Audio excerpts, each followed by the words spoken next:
Hanım kız teyze evlenip ne yaman güleşli. Boy kurban oğlum, tereyağı sarıyağı yapacak. Az onu oraya mı koyacaksın? Bala koyma. Koyma ay cici kız. Bu cici kız sene hayırlı pazar olma. Bu cici kız ele bildim ciğerime ataş saldın ırak balalarımın canından olsun. Az hayıf oldu. Töbeler olsun hayıf oldu.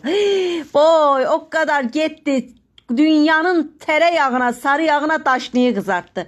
Az buzla su koyacaktınsa o yağı niye böyle çöpeledi? Bu senin gözün kör olsun.